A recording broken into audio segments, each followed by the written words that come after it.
Hey guys, it's John. So, I did end up splitting my Mandalorian Chapter 16 reaction video in half.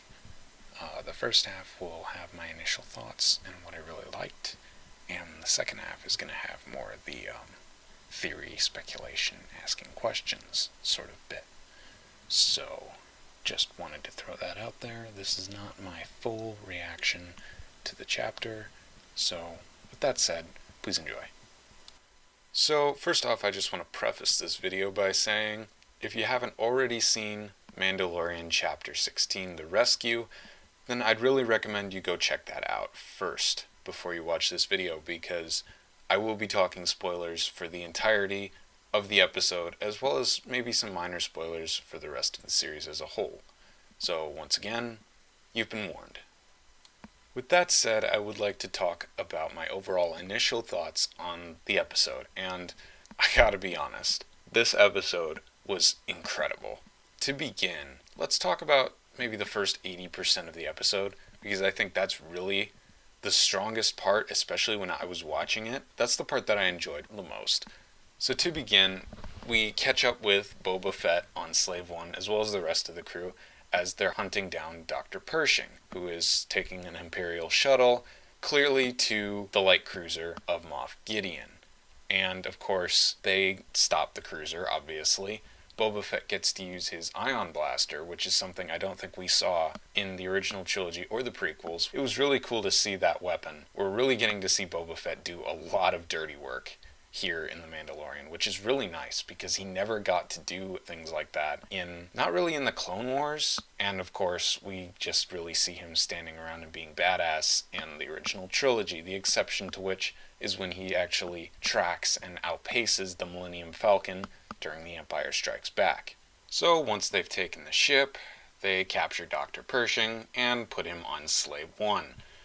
The next scene after this takes them to a sort of cantina planet where Boba Fett and Din Djarin both enter, and they see Bo-Katan with her one remaining Night Owl. I don't know what happened to Axe Woves, the other Night Owl from Chapter 11, but it doesn't really matter.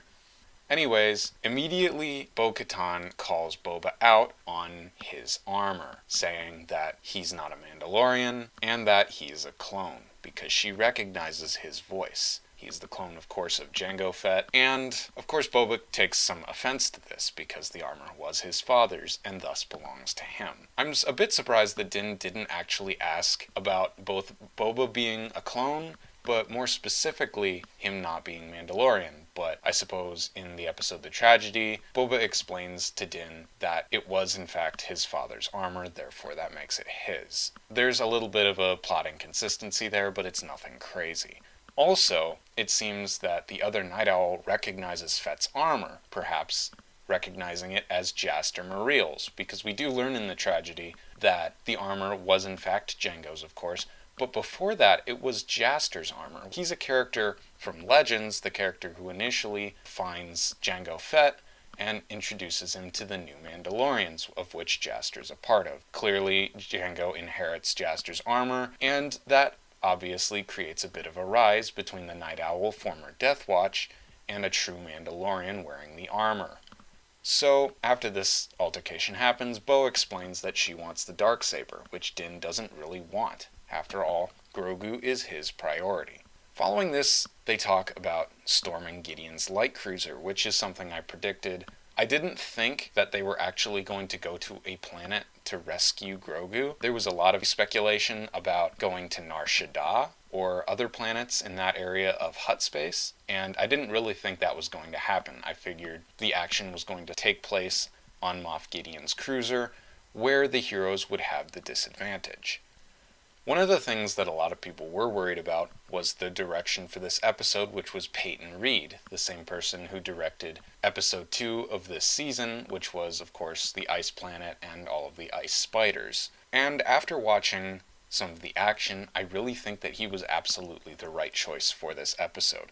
The action, it was incredibly tense, and it was almost terrifying watching the Dark Troopers, especially when Din Djarin goes up against one of the Dark Troopers that gets out of the Dark Trooper holding bay before Din can shut the doors and lock them. So Mandu basically goes up against a single Dark Trooper, and none of his weapons are useful, save for his Beskar spear, which of course he does use to eventually defeat the single Dark Trooper. His blaster doesn't work, of course the armor is too thick. He tries using his flamethrower on the armor and it just does nothing. So eventually he does manage to take out the Dark Trooper using his Beskar spear, which was an incredibly fantastic shot, and the entire action scene was just really excellent. So Peyton Reed was absolutely the right choice for making the action feel tense. Like, we really didn't know if the Mandalorian was going to survive, or at the very least if he was going to come out of the battle unscathed. The next notable moment of action, or I guess you could say dialogue, was Mando versus Moff Gideon, because after the rest of the crew storms the ship and arrive at the bridge, Moff Gideon isn't there. Moff Gideon has left in order to be in Grogu's cell by the time Din gets there. And of course there's a lot of wordplay. As we saw in an interview, Gideon was going to manipulate Din Djarin a lot because Din is very focused on reclaiming the child, and Gideon just wants to play with his head a little bit. So, of course, Gideon betrays Din, obviously, because he's not just going to let him walk away with Grogu, the asset.